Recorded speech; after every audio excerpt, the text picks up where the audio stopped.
Hello and welcome to part two of Health Mental Moments. Today we have a moment with Cheri Gillings. Welcome to the show. The show, I'm calling it a show now. I guess it is a show. Welcome to the conversation. Welcome to the show. Thanks for being here today. I just want to I'm really appreciative of you coming to have a conversation with me today. Oh, listen, thank you for having me. Thank you for bringing me along to this conversation. I really enjoyed a moment with Mike Behan last week. And yeah, it's lovely. It's lovely to come and talk with you. So so we're all connected. Yourself, myself, and Mike. You've been doing some work alongside Mike with the Jack Club. Also, you have your own well-being practice and your own one-to-one coaching practice. Could you tell us a little bit about that? Yes. So our connection is really through the recovery community in Birmingham, and of course, I know Mike from when I used to work in services in Dudley in the West Midlands, and then in 2017, I started InnerSpace Coaching and Consultancy. And I kind of started it really quietly. You know, the limited company paperwork came through the door, and I thought, oh, I should really be excited. But in fact, I just felt scared. I've got this responsibility now. And but really, it only started to move last year. And this year, 2020, it's been growing slowly. I'm pleased about. What else can I tell you about myself? Yeah, I'm in recovery for loads and loads of years. It's not really a big deal for me. But you know, it's just a fact. And I tell you what is an interesting fact. I've delivered over 2,000 groups. Over 2,000 groups. That's like, wow, that's an interesting fact. I do have to say, I will say you are like the most skilled group worker that I know. It is quite a skill to be able to work within a group and work with each person individually within that group, while keeping the group open to everyone to get involved in and partaking at the same time. There's a lot that the learning is quite rich in that context. So speaking from my own experience of facilitating group work, nowhere near the 1,000 mark, but I've done a few hundred, I'd say, and interacted with a few hundred people within that context also. So working in such a way, we begin to build quite an awareness around well-being itself, an awareness around the human condition, an awareness around the drives, what drives a human being, what drives an individual. These conversations are very much focused around well-being and building a greater understanding of how we work as people, how we work psychologically, what takes us away from our sense of well-being.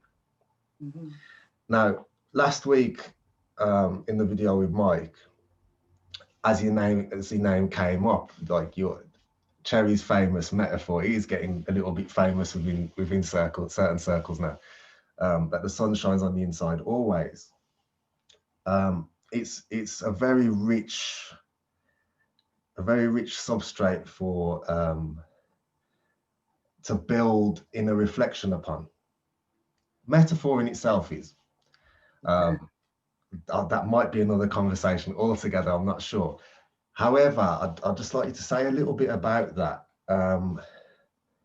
Yeah, tell us a little bit about that. Okay, I wonder whether you've heard this story before, actually, but you might not have done. So it was 1997. I was serving a prison sentence for, it was a long prison sentence. It was like a 7-year sentence. I was already done a couple of years by this time. And it was Easter 97, and I was coming out onto the exercise in Brockhill in Birmingham. And as I came out one side, I looked in one direction, and it was as if my mind shot down this tunnel, all the way down this tunnel. And my sense was, oh, that's all of the past, all of it. And then I stepped forward and looked in this direction and straight down, like it was like another tunnel. And that was like all of the future. Mm. Like, wow. And in that moment, what I knew was that some part of me had always been here and would always be here. Now, like, seems really like an irrational thing and maybe a bit of a super spiritual thing, but in the context that I was in the middle of a prison sentence where people talk about you on the outside in past tense, when you talk about your own life in past tense, when you can't see a future beyond where you are. Mm. That might have been true with the length of the sentence as well, but I couldn't see beyond the walls that I was in. Mm. But this experience gave me a sense of self somewhere in here, somewhere within me, that was eternal, that had always been around, would always be around. So it kind of,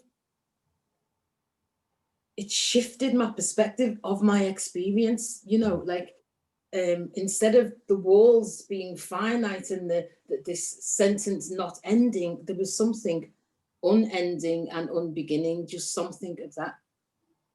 And I used to draw it like it was like this little like embryo energy ball thing, like it was the seed of something. And I used to, you know what, if this is all I've got within me right now, this little pea, this little core, then that's what is within me right now. And then of course I carried on through my sentence and did all the stuff that you're supposed to do and all of that. And I didn't lose that sense of there's something here, something of me that's always been in. I started calling it the core. And, you know, the more curious I got about it, the more I looked at like, what is that? What is that? I talked about it like this. It sounds like, sounds a bit like, But anyway, a core, C-O-R-E, a center of resourceful energy, center of resourceful excellence. Like it is, that's just how I understood it. It's within me, it's within everyone. So then, is there a way of tapping into that? Is there a way of experiencing that? Is there a way of resting in that? And I started looking at all those funky things like Reiki and all of that kind of stuff, because I wanted to understand, I wanted to get a sense of what is this thing that I have an awareness of. But it wasn't until like years later when I read that book, The Serenity Principle, went along to one of those Jack Club meetings, and that it kind of joined the dots. It's like, oh yeah, that's what that is. That is really what that is. It's And then I started talking about, you know, the sun inside, and that the sun shines on the inside all of the time. And we have different experiences of it, isn't it? You know, like it just seems true to me. And I get that, you know, some people it just won't seem that way, but it just seems true to me. That within everybody there is an aspect of themselves that is calm, compassionate, creative,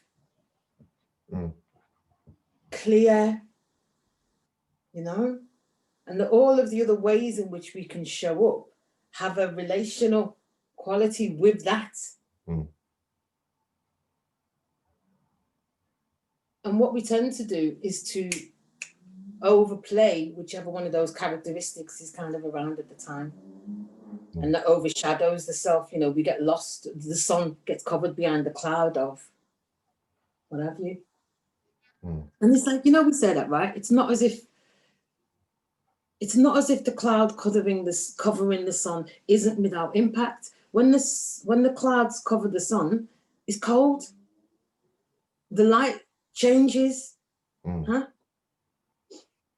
So my sense of it is that all of those things, clouds move, and then oh yeah, the sun is there. You know, or you can go and look for the sun because it is always there. Like you have choices, right? I really like the way you talk about this concept. So like we within us, we are driven to, we have that self-actualizing tendency within ourselves. We're driven to grow and achieve and overcome. Our baseline underneath our thinking has to be one of grounding and foundation. There's surety in that. There's that steadfast. It's immovable. It's unmoving. It's not at it doesn't move to the whim of our thinking moment, right? So the sun, the inner resources, the inner well-being, the innate well-being that we have, right? The foundations on which these illusions dance across, right? So many people talk about this concept in many different ways. There's something about metaphor and how it speaks to a part of us that is beyond our intellect that I think is very valuable in terms of communicating this idea with people. Certainly certain people want a very nuts and bolts explanation of this is what's happening with you. You're in this habitual thinking and you have a noticing self. And when you're within your noticing self, you're not subject to how the world looks when you're in this aspect of yourself. Yeah. So we notice through our senses, and getting in touch with the moment anchors us and grounds us. And from there, our thoughts, our perceptions are more in line with our inner values and what makes sense to us as an individual than of the distortions of that play out in our thinking through the relational aspects with people, through our past experiences, yada yada yada. But then that speaks, describing this in that way speaks to the same element of the mind that's creating these clouds in the first place, that's creating this play, this subjective experience that appears objective in the time, right? Describing. Can do. Yeah, say some more. Yeah, but I think that it's helpful to be able to speak. Oh my God, listen to what I'm going to say to you. It's helpful to be able to speak love in as many different languages as possible. Huh? Yeah? That's it. You need to be able to speak love in as many different languages as possible. Huh? So that, because some people, you can't just say love is the answer. You can't say that. Huh? Yeah. You can't. It's like too ridiculous idea. Yeah. Exactly as you've said, for some people, we can talk about the noticing self. And we can say everybody was born in that state. Every human being was born in that state, wide open, noticing. That was the gift everybody was born with and born into. Like, I've been describing it like broadband, super fast broadband. That's what you were born with, like just downloading all of the data all of the time. And then as we get a bit older and a bit older, we start to do this. You know, we get narrower and narrower, and, you know, twists and turns along the way to shape the experience of, you know, and we need different ways of speaking the same thing to different people, don't we? I think it's all okay. Yeah, it's that that Bruce Lee thing of don't concentrate on the finger, right? Or you or you miss. But people look at the way you point at something, go, I don't like the way they're talking about that. Absolutely. Yeah, the content rather than the context, and which is exactly what we're talking about when we're talking about this noticing thing, when we're talking about the sun shining on the inside always. It's that we are the context in which this content arises. We are both, in fact. We are the context and the content. We're not either or, however. We live in a world where we are highly identified with the content. Yes. And have very little awareness of the context. Yes, lovely. Now, what you do very well is you have this artistry with language that it like facilitates this process of going on a little journey, just like how you would with a great story or music or something. It takes you on a journey that a byproduct of which your attention comes out of the content, and you get a little sense of what it's like to be in the context. It's through the poetic use of language rather than the nuts and bolts analytical language.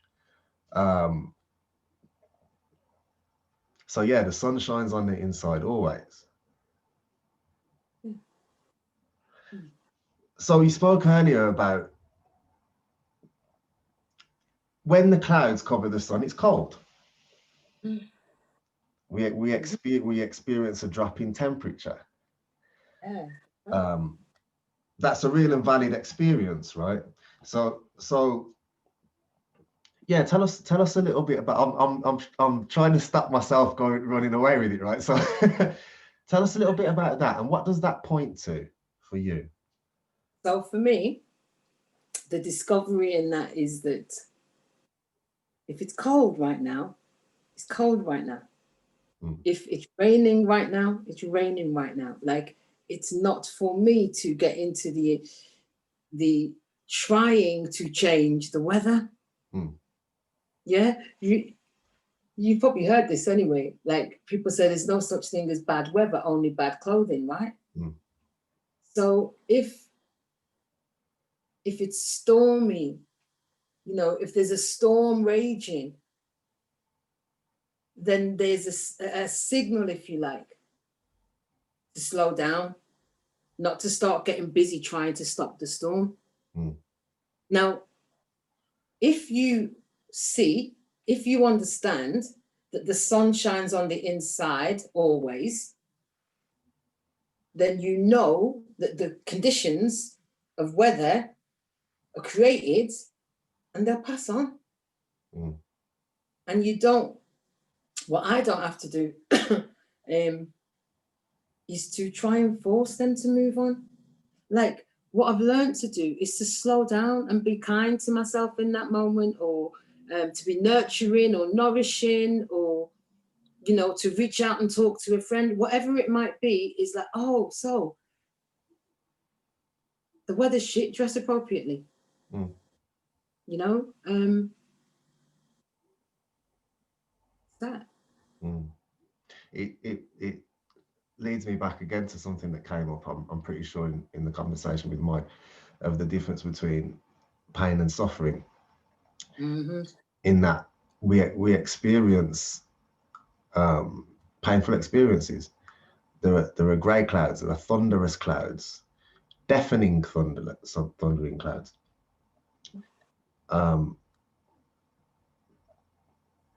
Now, standing there with your hands over your ears, trying to run away from it when it's covering the whole sky, adds to the fear, adds to the terror, adds to the pain that you're experiencing in that moment. We have anxiety, we have fears, we have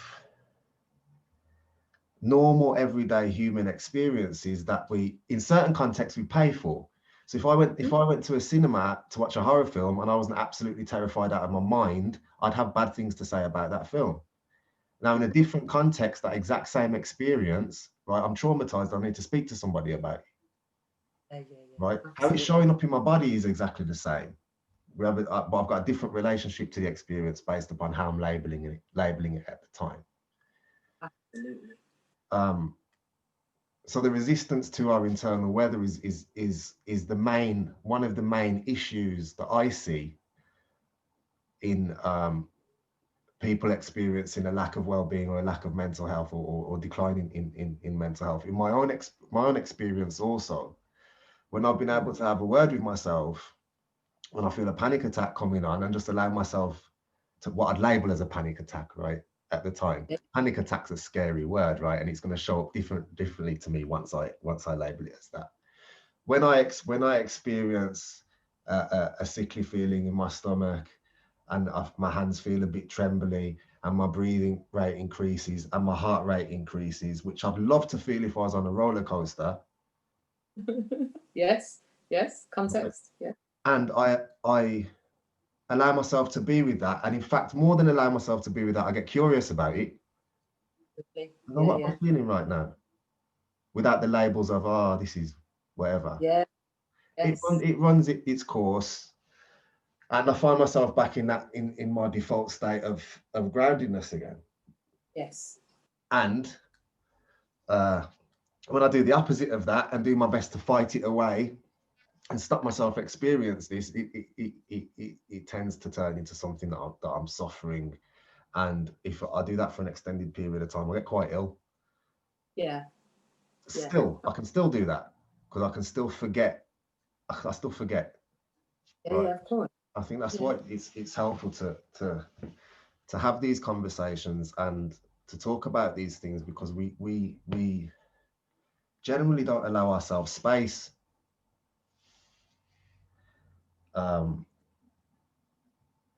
Yeah, and I think these conversations create a bit of space for myself, most definitely, and hopefully for anyone that's listening to it also.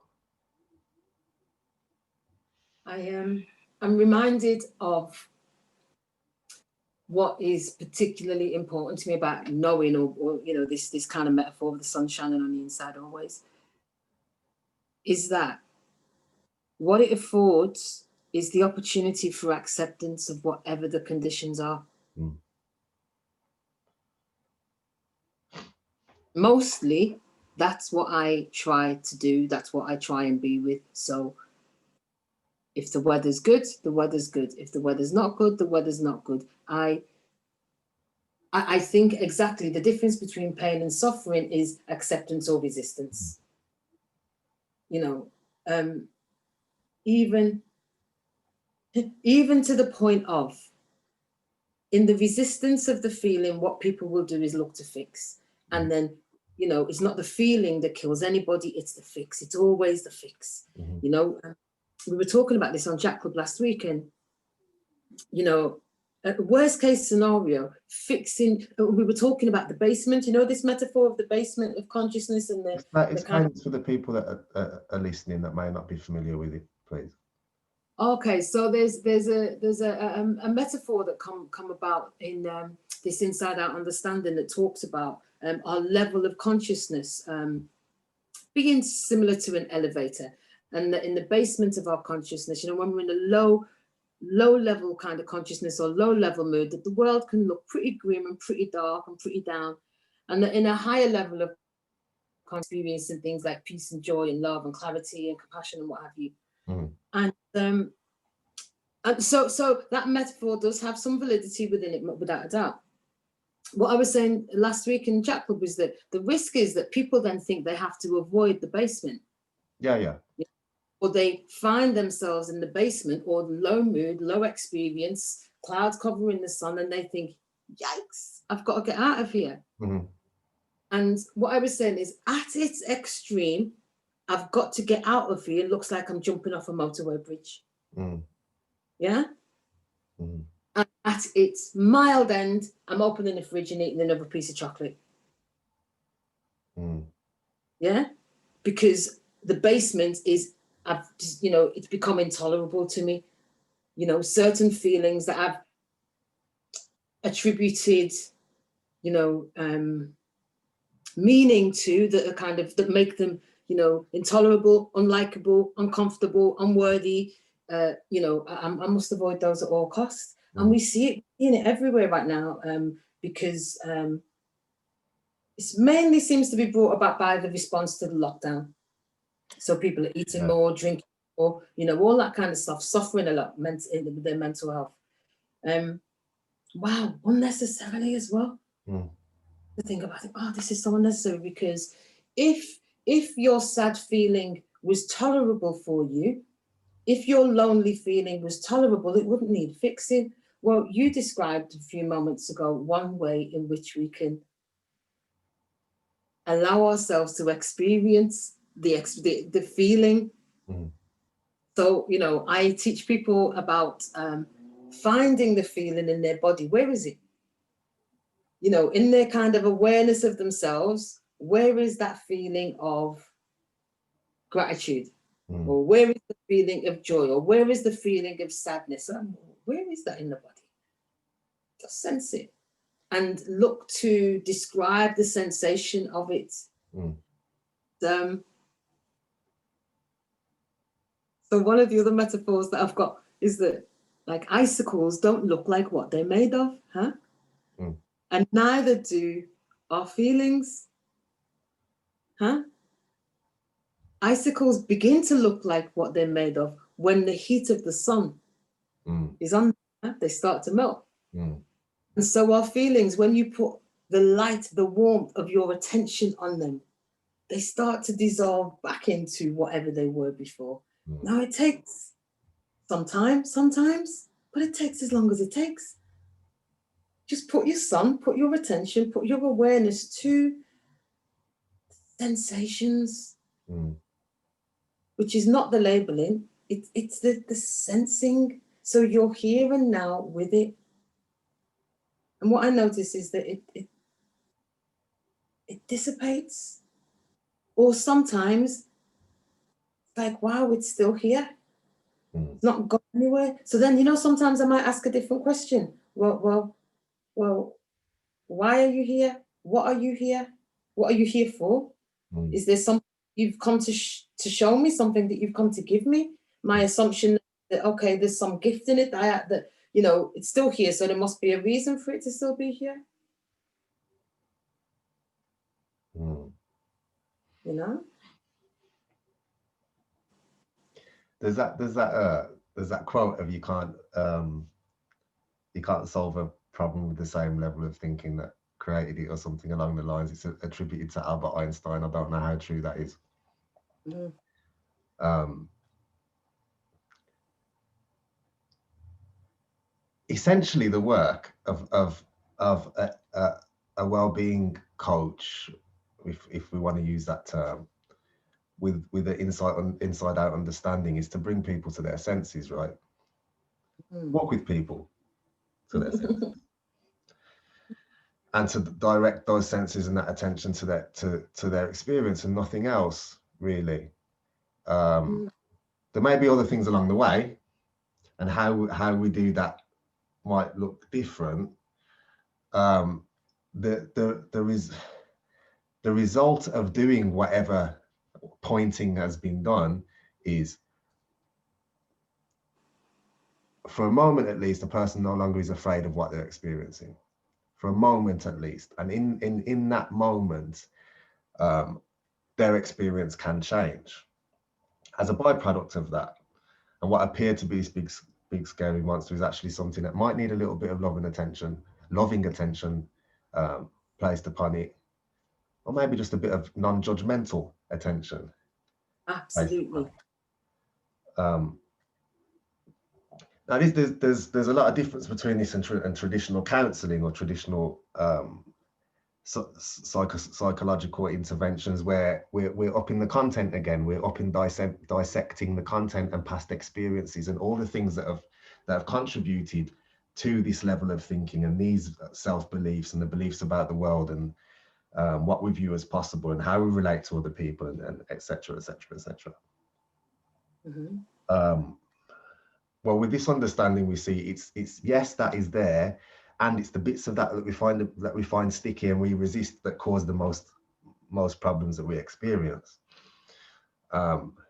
So whether it's turning attention to the content in such a way that allows us to shine a bit of love and understanding on it, or maybe it's turning attention to how somatically we're experiencing that.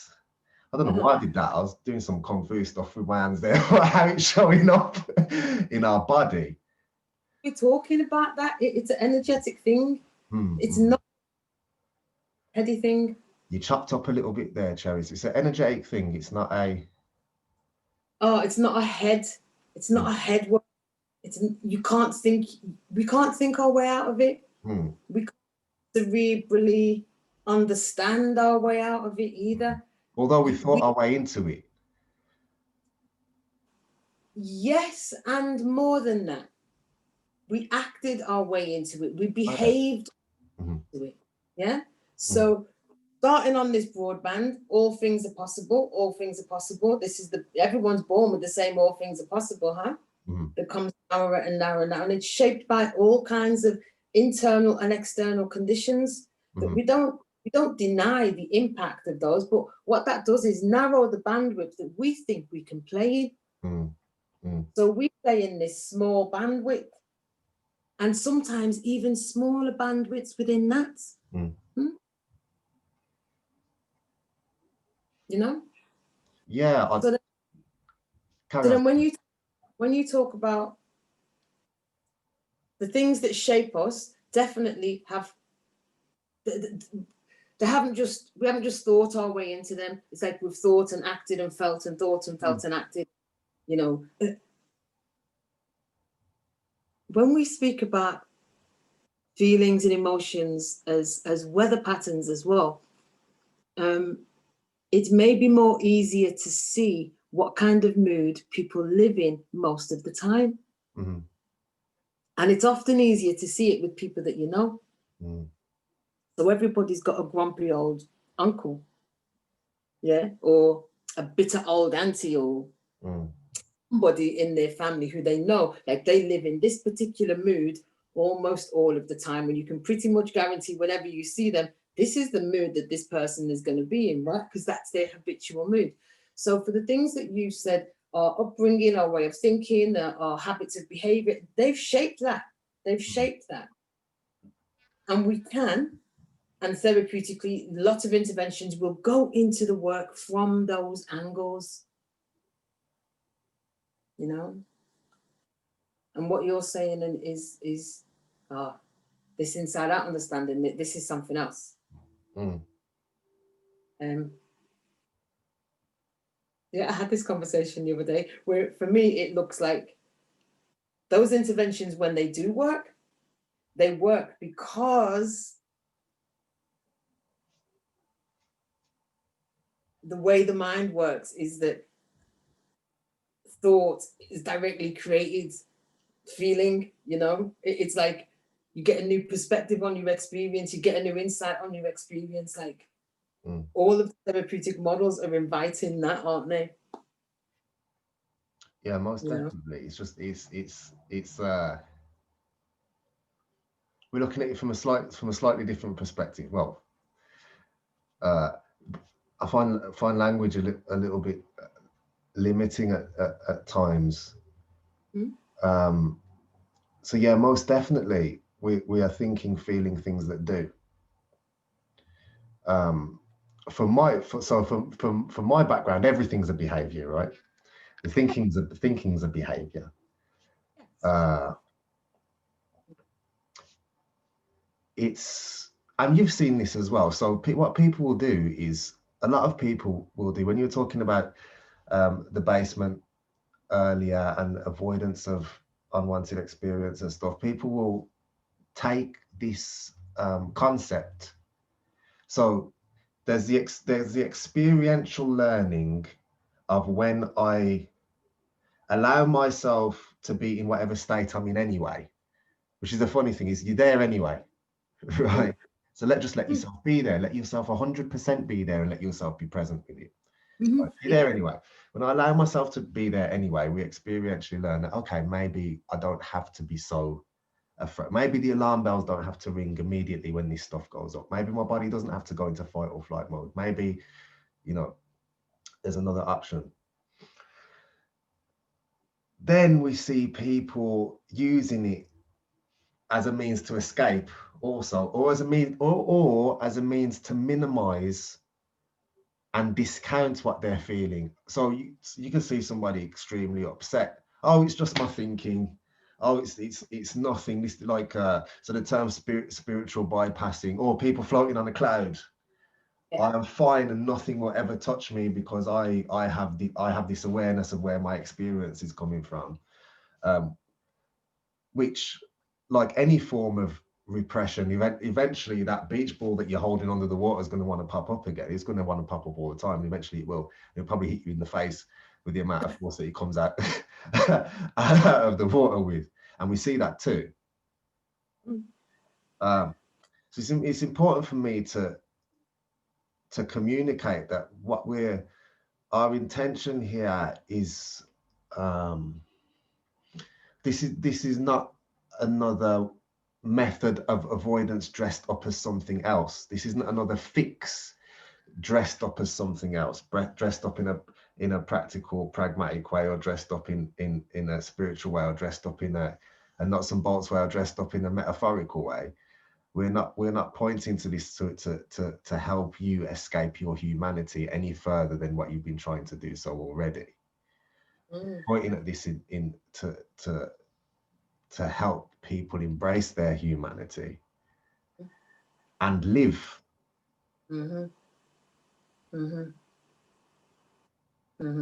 I myself, the greatest source of my suffering is a resistance to my humanity. It's a resistance to what my internal, whether it's I have beliefs about who I should be and how I should behave in the world, and I'll judge and label my experience based upon whether I'm meeting those imaginary markers or not. I can think my way into very dark corners. I can and yeah, they're most certainly, I'm going to leave that there. I can think my way into very dark corners. So knowing this doesn't I don't float on a magic carpet and grant wishes. I don't sit in an ivory tower. I don't float through life. Because anybody can be a guru on a mountain. If I go off by myself and escape through the world and sit with my legs crossed somewhere, right, I can be peaceful zen as anything. I'm going to be a bit controversial here, but I don't think that is particularly helpful to try and transcend the human. We're not here to transcend the human experience. We're here to live the human experience. Now, depending on what you believe, we transcend that when we die, or we came here to see what it's like to not be that, or you may not have any beliefs about that at all. However, there's a kind of mindset around. I think what I'm saying is I'm just giving different examples of how people use this awareness to fix and avoid. Yes, and it goes back to that thing you were saying before of people fixing and avoiding, reaching out for things, and the quest for spirituality, or the countless self-help books, building up self-help books, not particularly acting on them, but reading about how I can be better can fix me for a little while. Yeah, absolutely. Yeah, these are all patterns of behavior that I've seen personally. Yeah. So your one-to-one work, Cheri. Yes. Tell us a little bit about that. I work with mainly professional people who are challenged by addiction, often, mainly challenged by addiction. Many professional people are. Many professional people are. Yeah, absolutely. Yeah, without a doubt. Yeah, often challenged by addiction or things like anxiety. Yeah, mainly anxiety, depression, addiction. They're the things that are showing up in my client work at the minute. And interestingly, like an equal split of men and women. Yeah, it's like, okay, really interesting. So how can someone get in contact with you if they'd like to have a conversation, or what would the process be, or how is it structured? How can somebody get in contact with you? Okay, they could find me on Instagram, where my handle is InnerSpace Coach, or on Facebook you can find me on InnerSpace Coaching and Consultancy. And so this is how I do the work, right? I start with 2 discovery calls, and there's no charge. There's no charge for that. It's like, let's have a conversation. Let's have another conversation, because Like one conversation you can hear one thing, you can share one thing that kind of changes your whole view. And then the second conversation is really about catching up afterwards and seeing what did you notice, what's been different, if anything. And that kind of helps me to find out whether somebody is motivated to, or has, motivated to kind of take some action in between, huh? Mm-hmm. And the action could simply be the noticing. And then at the end of the second discovery call, the ground is open for them to decide whether they want to come back with absolutely like no strings on that. It's like, let me show up, let me do my best, let me be available. Yeah, man, I like that way of working. It just works. It just works for me because I get a good sense of just being able to serve somebody and be available, and for them to get. It's not like I do my best work when you're paying me. Yeah. How I show up to my discovery calls is like, let's go. The work has started. Mm-hmm. So people get a real experience of being coached or being pointed in a particular direction, and Good stuff. So yeah, if anybody wants to contact Cheri and liked what they've heard today, or is a bit curious and want to hear some more, please do so. I'll place Cheri's contact details in the description. My name's Craig. This has been Health Mental Moments. A moment with, I always do that way. A moment with a moment with Miss Cheri Gillings. Thank you very much for coming and speaking with me today, Cheri. I've really enjoyed the conversation. Oh, me too. All Thanks, Craig. right, bye-bye.